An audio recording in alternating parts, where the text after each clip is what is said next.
नमस्कार दोस्तों, मैं हूं सुमित रॉय। स्वागत है आप सभी का मेरे YouTube चैनल क्यूज 39 में। तो आज हम बात करने वाले हैं एक काफी महत्वपूर्ण अंक के बारे में, जो ना सिर्फ हमें सोचने, समझने और महसूस करने की शक्ति प्रदान करता है, बल्कि हमारे शरीर की हर एक गतिविधि को कंट्रोल करता है। जी हाँ, आज हम बात करने वाले हैं मानव मस्तिष्क के बारे में, जिसको ह्यूमन ब्रेन के नाम से भी जाना जाता है। तो चलिए बिना समय गवाए शुरू करते हैं आज का टॉपिक। तो चलिए फ्रेंड्स, शुरू करते हैं आज का टॉपिक। तो आज के टॉपिक में सबसे पहले अगर हम ये चित्र देखें तो ये मानव मस्तिष्क का चित्र है। एनसीईआरटी के बुक में भी आपको ऐसा ही चित्र मिल जाएगा। इसका डायग्राम आपको एग्जाम में तब बनाना है जब लॉन्ग क्वेश्चन में आपको मानव मस्तिष्क के बारे में पूछा जाए। तो चलिए पहले चित्र को समझ लेते हैं कि चित्र में क्या क्या चीजें दी गई है और इसके क्या क्या भाग है मस्तिष्क के। तो यहां पर अगर मैं सबसे पहले बात करूं तो मानव मस्तिष्क को एक बाहर से एक हड्डी द्वारा ये ढका हुआ होता है, जिसको कपाल या खोपड़ी कहते हैं। अब ये सुरक्षा प्रदान करता है मानव मस्तिष्क की। अब इसके अंदर भी सुरक्षा प्रदान करने के लिए अलग से एक विशेष भाग होता है, जो 3 झिल्लियों द्वारा घिरा होता है। इन 3 झिल्लियों के भीतर होता है सेरिब्रो स्पाइनल द्रव। ये द्रव जो है प्रघात अवशोषक का कार्य करता है। अगर हमारे सर में हल्की फुल्की चोट आ जाए तो उससे मस्तिष्क को नुकसान न पहुंचे, तो वो अवशोषित कर लेता है उस चोट को। कौन? ये आपका सेरिब्रो स्पाइनल द्रव, जो भरा होता है किसके अंदर? 3 झिल्लियों के भीतर। अब अंदर की ओर आए तो अंदर की ओर आता है मानव मस्तिष्क, जो 3 भागों में बटा होता है। अग्र मस्तिष्क अगला भाग, मध्य मस्तिष्क बीच वाला भाग, और आखिरी वाला जो भाग होता है वो होता है पश्चिम मस्तिष्क। तो यहां पर हम अग्र मस्तिष्क में सबसे बड़े भाग प्रमस्तिष्क के बारे में ही चर्चा करेंगे, क्योंकि हमारे सिलेबस में इसी के बारे में दिया गया है। और मध्य मस्तिष्क का कोई भाग नहीं है, बस हम मध्य मस्तिष्क के बारे में चर्चा करेंगे। और पश्चिम मस्तिष्क को 3 भागों में बांटा गया है, पोन्स, मेडुला और अनुमस्तिष्क। तो इन सभी के बारे में चर्चा करेंगे। 2 प्रकार की ग्रंथि भी यहाँ पर डायग्राम में दी गई है, पीयूष ग्रंथि, हाइपोथैलेमस। इनके बारे में हम अलग से किसी टॉपिक पे चर्चा करेंगे। तो यहां पर हमें सिर्फ मस्तिष्क के बारे में चर्चा करना है, तो हम इसके भाग अग्र मस्तिष्क, मध्य मस्तिष्क और पश्चिम मस्तिष्क के बारे में ही चर्चा करने वाले हैं। अब यहां पर पश्चिम मस्तिष्क का जो मेडुला वाला भाग है, ये आपका मेरुरज्जु से जुड़ा हुआ होता है। और ये सारा का सारा जो आपका डायग्राम है, ये मैंने आपको समझा दिया है। अब चलते हैं हम अपने टॉपिक की तरफ। तो सबसे पहले हम बात करते हैं मानव मस्तिष्क में कुछ पॉइंट्स हैं। मानव मस्तिष्क हमारे शरीर का प्रमुख भाग है, जो पूरे शरीर की क्रियाओं को नियंत्रित करता है। तो हम सभी जानते हैं हमारी बॉडी की जितनी भी एक्टिविटीज हैं, उन सभी को कंट्रोल कौन करता है? ह्यूमन ब्रेन या मानव मस्तिष्क। तो मानव मस्तिष्क हमारी जितनी भी गतिविधियां हैं, जितनी भी क्रियाएं हैं, सोच समझकर करी जाती हैं, तो वो सारी चीजों को कंट्रोल कौन करता है? मानव मस्तिष्क कंट्रोल करता है या नियंत्रित करता है। अब आते हैं अगले पार्ट में। मस्तिष्क खोपड़ी के भीतर सुरक्षित रहता है। तो ये मस्तिष्क जो है एक खोपड़ी के भीतर सुरक्षित रहता है। इसे 3 झिल्लियों, जिसको मेनिंगिस कहा जाता है, 3 झिल्लियां हैं इसके अंदर। खोपड़ी के भीतर 3 झिल्लियां हैं, जिसके अंदर भरा होता है सेरिब्रो स्पाइनल द्रव, इसका नाम आपको याद रखना है, द्वारा भी सुरक्षा प्रदान की जाती है। तो यहां पर कहा गया है एक खोपड़ी जो है बाहर वाली, ये भी आपके मानव मस्तिष्क को सुरक्षा प्रदान करती है। इस खोपड़ी के भीतर 3 झिल्ली होती है, जिसके अंदर भरा होता है सेरिब्रो स्पाइनल द्रव, ये भी सुरक्षा का प्रदान करती है। किस प्रकार? तो यहां पर कहा गया है सेरिब्रो स्पाइनल प्रघात अवशोषक का कार्य करती है। अगर हमारे सर पर हल्की चोट आ जाए, तो वो जो चोट है, वो झटका हमारे सर को गंभीर तरीके से नुकसान ना पहुंचाए या मानव मस्तिष्क को नुकसान ना पहुंचाए, तो उसको झटके को अवशोषित कर लेती है। कौन? ये द्रव। ये द्रव प्रघात अवशोषक का कार्य करती है। पर अगर प्रघात बहुत ज्यादा तगड़ा है, तो ये हमारे मस्तिष्क को नुकसान पहुंचा देगा। तो इसमें जो है ये 3 झिल्लियां जो है, इनके अंदर भरा हुआ द्रव भी कुछ नहीं कर सकेगा। तो ये हल्की फुल्की चोट को जो है प्रघात अवशोषक का कार्य करती है। अब आगे आते हैं मानव मस्तिष्क के भाग। मानव मस्तिष्क के 3 भाग होते हैं, अग्र मस्तिष्क, मध्य मस्तिष्क और पश्चिम मस्तिष्क। अब इनके बारे में हम चर्चा करने वाले हैं। तो चलिए चलते हैं नेक्स्ट। तो अब हम बात करते हैं कि जो मानव मस्तिष्क है वो कितने भागों में बटा होता है। तो मैंने आपको पहले भी बताया था, मानव मस्तिष्क 3 भागों में बटा होता है, अग्र मस्तिष्क, मध्य मस्तिष्क, पश्चिम मस्तिष्क। ये अगला वाला भाग जो होता है, ये होता है अग्र मस्तिष्क, बीच वाला भाग होता है मध्य मस्तिष्क, और आखिरी वाला जो भाग होता है वो होता है पश्चिम मस्तिष्क। तो सबसे पहले हम बात करते हैं अग्र मस्तिष्क के बारे में। तो यह मस्तिष्क का सबसे जटिल भाग है। इसके काम करने के तरीके काफी विशिष्ट हैं और जटिल है, ये काफी इतने आसानी से समझ में नहीं आता है। और यह प्रमस्तिष्क है। तो अग्र मस्तिष्क को हम किस नाम से और कह सकते हैं? प्रमस्तिष्क के नाम से भी जान सकते हैं। अगर पेपर में प्रमस्तिष्क के बारे में पूछेगा या अग्र मस्तिष्क के बारे में, तो बात सेम ही है। अगला पॉइंट आता है, यह मस्तिष्क का सबसे बड़ा भाग है।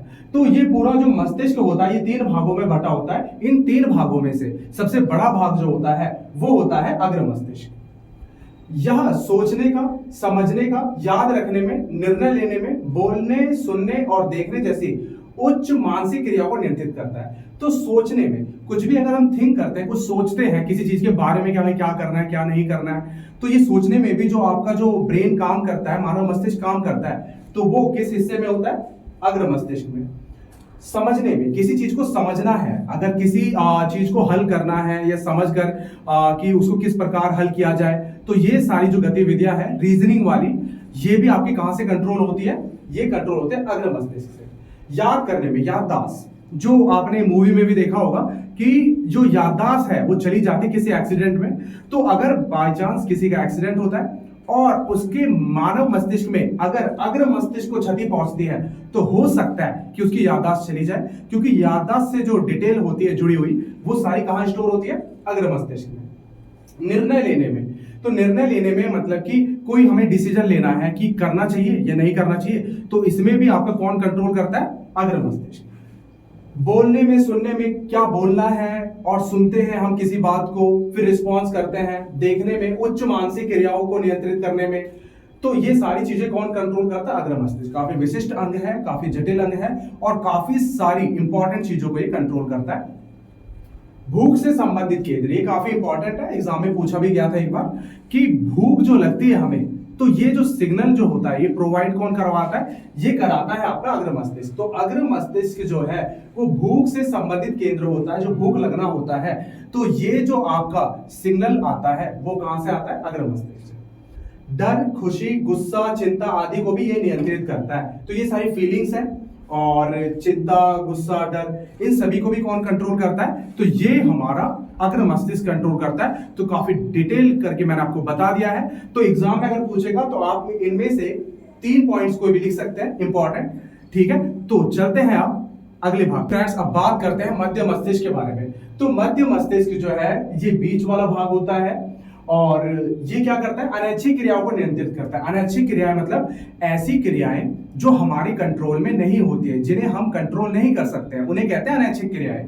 तो अनैच्छिक क्रियाएं कौन कौन सी? पुतली के आकार में परिवर्तन। अब हम सभी जानते हैं ये हमारे आंख है और ये जो होता है इसमें ये वाला हिस्सा जो है आइरिस होता है और बीच में जो खिड़की होती है जिससे प्रकाश अंदर जा सकती है, इसको हम कहते हैं पुतली।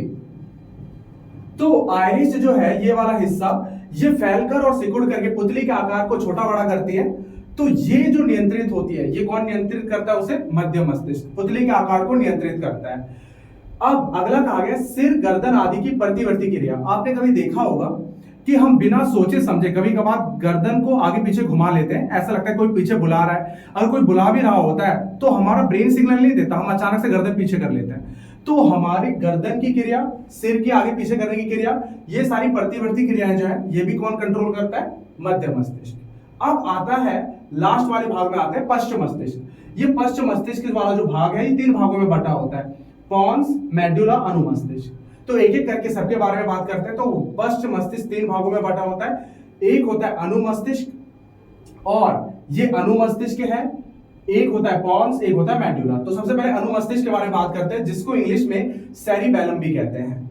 अब ये क्या करता है? शरीर का संतुलन बनाना। तो शरीर के संतुलन बनाने में मदद करता है। जैसे अगर हमें डांस वाली एक्टिविटी करनी है, किसी को डांस परफॉर्म करना है, तो उसमें डांस में काफी ज्यादा संतुलन चाहिए होता है। साइकिल चलाना है तो उसमें भी काफी ज्यादा संतुलन चाहिए होता है। तो ऐसा कोई भी गेम या डांस हो गया या किसी चीज को राइड करना, साइकिल या बाइक चलाना, जिसमें संतुलन की आवश्यकता होती है, तो वहां पर आपका कौन काम करता है? अनुमस्तिष्क। मांसपेशियों की गतिविधियों में समन्वय, ये हमारे शरीर की अलग अलग मांसपेशियां जो है एक साथ मिलकर के सही से काम कर पाए, तो इन सबको भी कंट्रोल कौन करता है? अनुमस्तिष्क। चलने में, दौड़ने में, खड़े रहने में, इन सभी में ही हमें संतुलन की आवश्यकता होती है, तो ये सारा अनुमस्तिष्क कंट्रोल करता है। अब आता है पॉन्स में। तो ये पॉन्स वाला हिस्सा है, ये पॉन्स क्या कार्य करता है? ये श्वसन क्रिया को नियंत्रित करने में मदद करता है। श्वसन क्रिया मतलब जो हम बाहर से सांस लेते हैं, ये सांस अंदर जाती है, ग्लूकोज के साथ क्रिया करती है और ऊर्जा बनाती है, और कौन सी गैस का उत्पादन करती है? CO2 gas. तो ये श्वसन क्रिया लगातार चलती रहे, तो इसको कौन कंट्रोल करता है? पॉन्स। श्वसन क्रियाओं को दो चीजें कंट्रोल करती है, पॉन्स भी कंट्रोल करता है और मेडुला भी। याद रखिएगा, दोनों ही कंट्रोल करते हैं श्वसन क्रियाओं को, पॉन्स भी और मेडुला भी। तो श्वसन क्रिया को नियंत्रित करने में मदद करता है और चेहरे की मांसपेशियों और आंखों की गतिविधियों का नियंत्रण। तो आंखें आगे पीछे होती है या चेहरे की मांसपेशियां जो है वो ऊपर नीचे होती है, हिलती है, तो ये सारा जो आपकी क्रियाएं जो है कंट्रोल कौन करता है? पॉन्स। मेडुला ऑब्लोगाटा, तो ये आपका मेडुला इसका शॉर्ट नेम है और ये इसका फुल नेम है। इसे जीवन केंद्र भी कहा जाता है, ये याद रखिएगा, पेपर के लिए काफी इंपॉर्टेंट है। इसको जीवन केंद्र कहा जाता है, काफी इंपॉर्टेंट एक्टिविटी कंट्रोल करता है। क्या क्या?